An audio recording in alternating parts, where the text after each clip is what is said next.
Greensville County is almost 300 square miles in size. Like many counties in Southside Virginia, most of it is flat cropland that's best suited for large-scale plantings. Well, agriculture in Greensville is mostly row crop.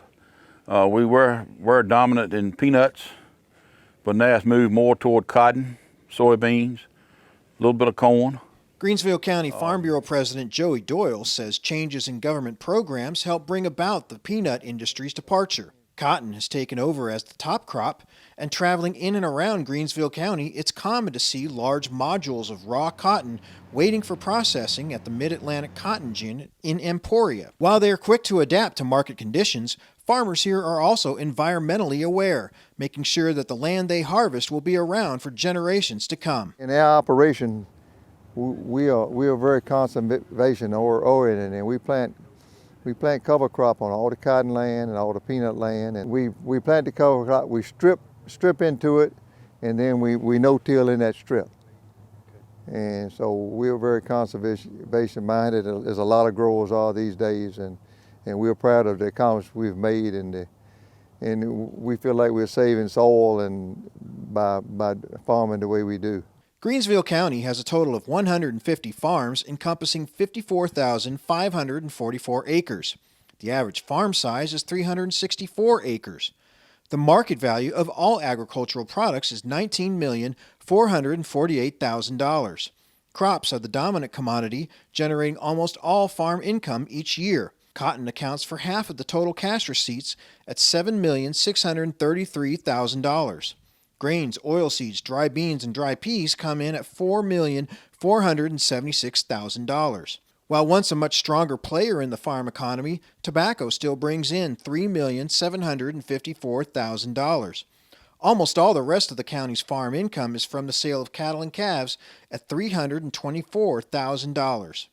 Most Greenville County producers have a positive view of how technology has affected their lives and their work. From an agriculture standpoint, when I was a kid, we were farming with small tractors and mules, and now we're farming with big tractors that are computer operated, and I've seen probably as much change as anyone in the farming industry over my lifetime. You know, we've gone from the days of labor where you could get anybody you wanted to help you, to now being able not to hardly get any kind of help. That's a major challenge. The technology has changed so much. We started off with a hoe getting grass out of peanuts and stuff, and now we're into technology that, you know, we can spray and do a little bit of everything. We went from little tractors to great big ones, and we've seen a lot of changes in the county. In the past, in years past, you would have to disc the land and prepare the land and make rows and plant the crop. So it saves some money to do it this way, as to where you just make the rows through the cover crop.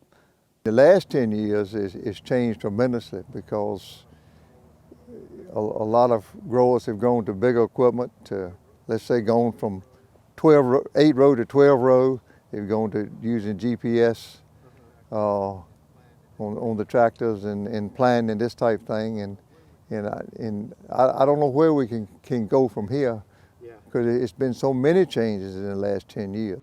Farmers here love what they do, even if they have to answer to Dad long after the age of 18. I really don't have a boss.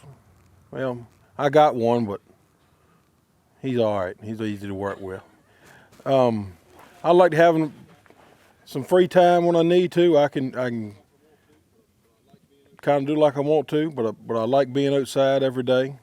I like doing what I do.